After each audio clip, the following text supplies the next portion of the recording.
नमस्कार साथियों। आज हम बात करने जा रहे हैं रामायण के एक ऐसे किरदार के बारे में जिसने सभी के दिलों को छुआ है, जिसकी होने से ऐसा महसूस होता है कि राक्षस कुल में भी कोई इतना अच्छा, इतना सीधा, इतना सरल कैसे हो सकता है। तो आज हम जिस किरदार की बात कर रहे हैं वो कोई और नहीं बल्कि लंका नरेश रावण की पत्नी मंदोदरी हैं। लंका की रानी मंदोदरी एक ऐसी स्त्री जिसे हम रामायण में अक्सर रावण की पत्नी के रूप में जानते हैं, लेकिन उसके अस्तित्व की गहराई और उसकी आत्मा की पीड़ा कहीं अधिक व्यापक है। एक पतिव्रता, एक माँ, एक भक्त और अंततः एक तपस्विनी। मंदोदरी का जीवन केवल रावण की रानी बनकर नहीं बीता, बल्कि उसने अंत तक धर्म, करुणा और आत्मा की मुक्ति की तलाश की। ये कहानी उस अंतिम अध्याय की है जब मंदोदरी ने सब कुछ खोकर भी अपने भीतर ईश्वर को पा लिया था। ये बात है तब की जब रावण का निधन हो चुका था और उसके बाद मंदोदरी का जीवन किस प्रकार व्यतीत हुआ। लेकिन ये जानने से पहले एक बार चलते हैं इस छोटे से सफ़र की ओर, जहाँ हम ये जान पाएंगे कि आखिर मंदोदरी रावण के जीवन में आई कैसे। लंका का स्वर्ण महल चमकता था, लेकिन उस महल के भीतर एक स्त्री थी जिसकी आंखों में सच्चाई की चमक और मन में धर्म की पीड़ा थी। वो थी मंदोदरी, रावण की महारानी। मंदोदरी का जन्म मायासुर और अप्सरा हेमा के घर हुआ था। उसकी बुद्धि, संयम और धर्मपरायणता की मिसाल दी जाती थी। बचपन से ही वो भगवान शिव की भक्त थी और तप में लीन रहती थी। वो न केवल सुंदर थी, बल्कि उसका हृदय भी करुणा और विवेक से परिपूर्ण था। किस प्रकार हुआ था मंदोदरी का विवाह रावण से? जब रावण, जो उस समय एक शक्तिशाली राक्षस योद्धा बन चुका था, मायासुर के महल में पहुंचा, तो वो मंदोदरी की सुंदरता और तेज से प्रभावित हो गया। मायासुर ने भविष्य देखा और जान लिया कि रावण के साथ उसकी बेटी का जीवन आसान नहीं होगा। लेकिन रावण का बल, विद्या और तप से प्रभावित होकर उसने ये विवाह स्वीकार कर लिया। मंदोदरी ने रावण से विवाह तो किया, लेकिन विवाह के क्षण से ही वो जानती थी कि उसका जीवन एक धर्म संकट होगा, क्योंकि रावण जितना विद्वान था उतना ही अहंकारी भी। लंका में मंदोदरी केवल रानी नहीं थी, वो जननी थी एक संस्कृति की। उसने रावण को कई बार समझाया कि उसका अभिमान उसे विनाश की ओर ले जा रहा है। जब रावण ने सीता का हरण किया, तब मंदोदरी ने उसका विरोध किया। वो जानती थी कि सीता कोई साधारण स्त्री नहीं, स्वयं देवी लक्ष्मी है। उसने रावण से कहा, प्रभु, आप शिव भक्त हैं, वेदों के ज्ञाता हैं, परंतु यदि आपने सीता माता को वापस नहीं किया तो आप सब कुछ खो देंगे, साम्राज्य, पुत्र और स्वाभिमान। लेकिन रावण के कानों में उसकी बात नहीं पहुंचती थी। उसने उसे केवल एक स्त्री का डर मानकर अनसुना कर दिया। मंदोदरी का हृदय सीता के लिए करुणा से भर गया था। वो जानती थी कि सीता जैसी पुण्यवती स्त्री रावण के दरबार में कैद नहीं रहनी चाहिए। वो छुपकर कई बार अशोक वाटिका में जाती और सीता को ढांढस बंधाती। सीता ने भी मंदोदरी की आंखों में सच्चाई देखी और कहा, मुझे आश्चर्य है कि रावण जैसी आत्मा के साथ आप जैसी पुण्यात्मा कैसे जीवन बिता रही है। मंदोदरी ने शांत स्वर में उत्तर दिया, मैं केवल धर्म के पथ पर चलने की चेष्टा कर रही हूँ। ये मेरा विवाह है, मेरा धर्म है, परंतु मैं जानती हूँ पापी का विनाश निश्चित होता है। मेघनाद की मृत्यु और एक माँ का दुख। जब रावण का पुत्र मेघनाद इंद्रजीत लक्ष्मण के हाथों युद्ध में मारा गया, तब मंदोदरी का मातृत्व रो पड़ा। लंका भर में शोक छा गया, लेकिन मंदोदरी ने आंसुओं के बीच भी रावण से यही कहा, ये आपके अहंकार की पहली कीमत है, अब भी समय है, सीता माता को लौटा दो। लेकिन रावण ने फिर भी मंदोदरी की बात को अस्वीकार कर दिया। अंततः रावण का अंत। अंततः रावण का संघार श्री राम के हाथों हुआ। लंका जल उठी, राजभवन ध्वस्त हो गया और मंदोदरी शून्य में खड़ी रह गई। सब कुछ खोकर भी उसके भीतर की शक्ति बनी रही। राम ने लक्ष्मण को भेजा कि रावण के अंतिम संस्कार के लिए परिजन आगे आए।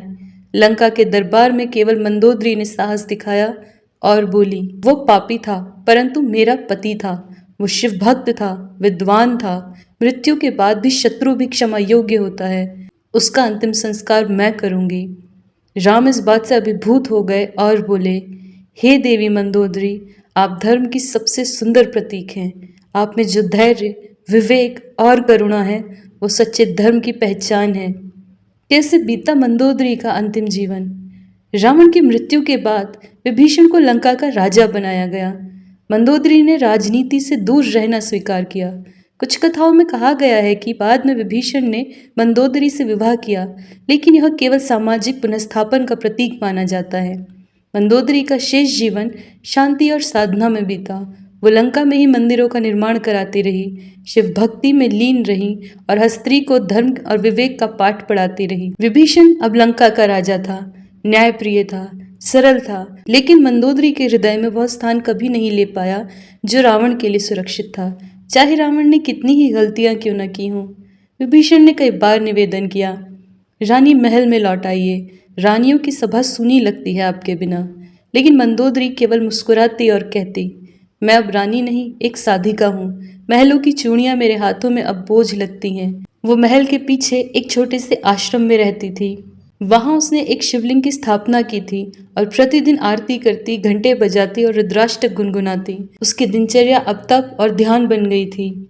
हर सुबह वह जल भरने महल के कुएं पर जाती। एक बार एक छोटी बालिका उससे पूछ बैठी, तुम कौन हो? क्या तुम कभी रानी थी? मंदोदरी मुस्कुराई, उसके सिर पर हाथ फेरा और बोली, मैं थी भी और नहीं भी। मैं अब केवल एक स्त्री हूँ जो शिव को ढूंढ रही है। वो बालिका चली गई, लेकिन उस प्रश्न ने उसे भीतर से हिला दिया। क्या अब भी वो रावण की पत्नी थी? क्या अब भी वो लंका की रानी थी? या क्या वो बस एक छाया थी किसी समय की? रावण की यादें, प्रेम और वेदना। मंदोदरी जब अकेली होती तो रावण की एक छवि उसके सामने आ खड़ी होती। वो रावण जो वेदों का ज्ञाता था, जो संगीत में दक्ष था, जो जब वीणा बजाता तो मेघ रोते थे। पर वही रावण जब सीता का हरण कर लाया था, तब मंदोदरी का हृदय टुकड़े टुकड़े हो गया था। वो कहती थी, जो एक स्त्री को जबरन हर लाया हो, मैं उससे कभी प्रेम नहीं कर सकती। तुमने धर्म की रेखा लांघी। और रावण हंसकर कहता, तुम और तुम्हारा धर्म, कभी मेरे राज्य के हित में भी सोचो। उन झगड़ों के बीच भी प्रेम छिपा होता, और आज अब उस प्रेम का स्मरण मंदोदरी को टूटने नहीं देता था। अंतिम संवाद एक स्वप्न के रूप में। एक रात मंदोदरी को एक स्वप्न आया। शिव प्रकट हुए। मंदोदरी, तुम्हारा तप पूर्ण है। क्या तुम इस जीवन से मुक्त होना चाहती हो? मंदोदरी ने विनम्र होकर कहा, प्रभु, मैं चाहती हूँ कि लंका को फिर से धर्म का दीप मिले। प्रभु, मैं चाहती हूँ कि लंका को फिर से धर्म का दीप मिले। मेरी आत्मा को भी तभी शांति मिलेगी जब लंका की संततियां रावण से नहीं, धर्म से प्रेरणा लें। शिव मुस्कुराए, तो सुनो मंदोदरी, अब तुम स्वयं प्रेरणा बनोगी। तुम्हारी कथा युगों तक कही जाएगी, एक स्त्री की जिसने अहंकार, अंधकार के बीच भी प्रकाश को चुना। मंदोदरी की विदाई। वो सुबह कुछ अलग थी। आकाश में मंद किरणें थी। महल से लोग दौड़ते हुए आए। मंदोदरी देवी समाधि ले चुकी हैं। विभीषण स्वयं आया। उसने देखा मंदोदरी शांत मुद्रा में शिवलिंग के सामने बैठी थी। उसके होठों पर एक शांत मुस्कान और आंखें बंद, हाथों में रुद्राक्ष की माला, और मुख से अंतिम मंत्र निकला था, ओम नमः शिवाय। विभीषण की आंखों से आंसू बहने लगे। उसने कहा, आज लंका ने अपना धर्म गुरु खो दिया। मंदोदरी की समाधि। मंदोदरी की स्मृति में विभीषण ने उसी स्थान पर एक मंदिर बनवाया, मंदोदरी धाम। कहा जाता है वहां आज भी एक दीपक बिना तेल के जलता है, मंदोदरी की भक्ति का प्रतीक। वहां जब कोई स्त्री दुख लेकर जाती है तो उसका बोझ हल्का हो जाता है।